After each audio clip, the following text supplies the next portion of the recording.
네, 지난 7일 트럼프 미국 대통령이 방한했을 때 열린 만찬 행사를 놓고 일본이 연일 불만을 터뜨리고 있습니다.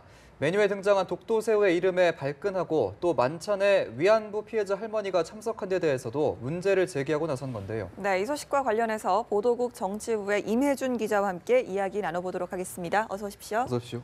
네.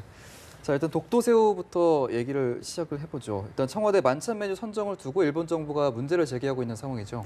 그렇습니다. 지난 7일 열린 한미 정상회담 직후 만찬 행사가 열렸는데 정부는 이날 만찬 메뉴 중 하나로 독도새우가 올려진 잡채 요리를 내놨는데요. 예.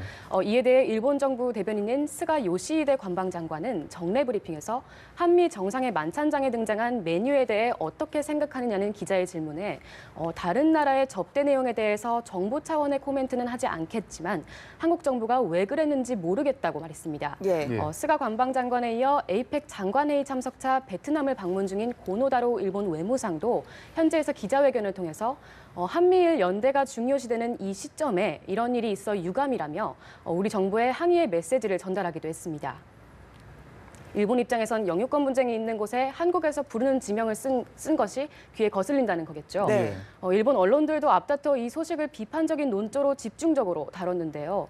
국내에 들어와 있는 한 일본 방송사는 직접 독도새우를 파는 가게에 찾아가서 촬영을 하는 등 비상한 관심을 보였습니다. 예, 일본 정부 또 언론이 상당히 민감하게 반응을 하고 있는 것 같은데요. 우리 정부는 사실 아무 대응을 하지 않다가 어제 입장을 밝혔다고요. 그렇습니다. 특히나 일본 언론들의 집중 조명을 받자 청와대는 처음에는 이에 대한 입장은 없다면서 어떻게 보면 무시하는 전략을 폈다고도 할 수 있는데요. 예. 일본 측 대변인의 발언에 이어 외무상까지 공식 항의에 나서자 우리 정부도 입장을 내놓았습니다. 일본 대변인, 우리 정부의 대변인 측에 입장이 있었다고요, 어제. 예, 그렇습니다. 저희 쪽 대변인의 말에 따르면 예. 국빈 만찬의 메뉴와 초청 대상은 제반 요소를 종합적으로 감안해서 결정한 것으로 이러한 사안에 대해 문제 제기를 하는 것은 적절치 않다고 본다고 밝혔습니다. 예. 그리고 이런 우리 정부의 입장을 외교 채널을 통해서 일본 측에 전달한 바 있다고 어제 입장을 밝혔습니다. 네, 그렇군요. 자, 일단 한국과 일본의 이 두 나라 신경전이 좀 날카로워지고 있는 것 같은데, 자, 일단 독도새우 얘기를 좀 더 해보면 이 독도새우라는 게 그 새우의 명칭이 정확히 있는 겁니까? 어떤 겁니까? 일단 독도새우는 학명은 아닙니다. 예. 이 새우를 독도 주변에서 잡았기 때문에 그 산지를 강조해서 독도새우라고 부른 겁니다. 예.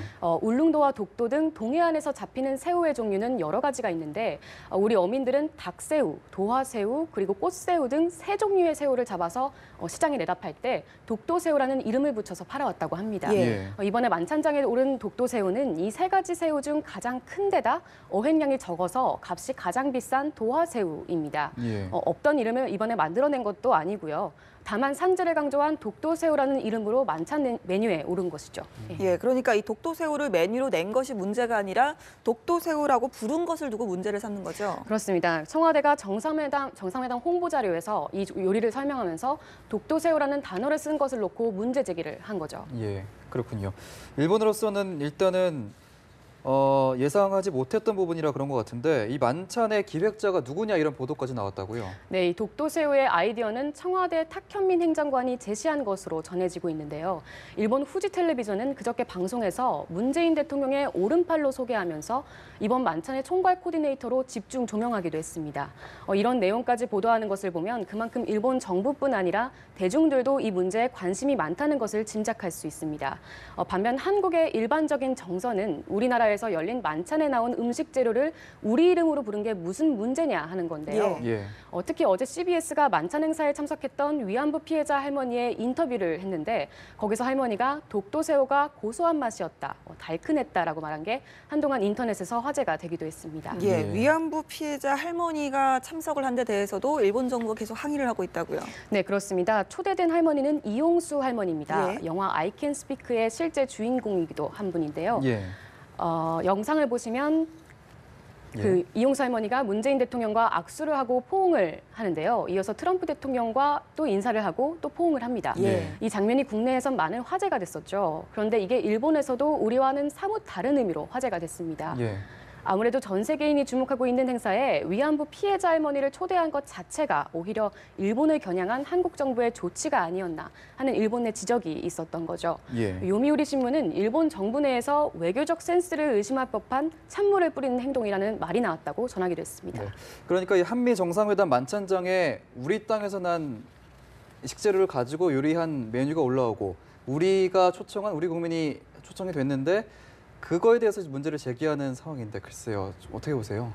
그렇습니다. 앞에서도 잠깐 언급했습니다만 사실 이 문제가 불거지기 시작했을 때 스가 일본 관방장관은 외국이 다른 나라의 요인을 접대하는 것에 대해 코멘트하는 것을 피하려고 하지만 한국 정부가 왜 그랬는지 의문이 든다고 말했는데요. 이 말처럼 한국이 트럼프 미국 대통령을 접대하는 것에 일본이 이렇게 언급하는 것은 피하는 게 낫다는 지적도 있습니다. 예. 메뉴 이름과 참석자를 놓고 정색을 하고 문제를 제기하는 게 다른 나라에 대한 예의에 맞느냐는 겁니다. 우리 정부는 일본이 이렇게 항의를 하는 것은 적절치 않다는 입장을 표명한 만큼 지켜보자는 입장입니다. 예, 그러게요. 좀 더 지켜봐야겠네요. 일단 논란이 더 커지질 않길 좀 바라봐야겠습니다. 지금까지 임혜준 기자였습니다. 고맙습니다. 고맙습니다.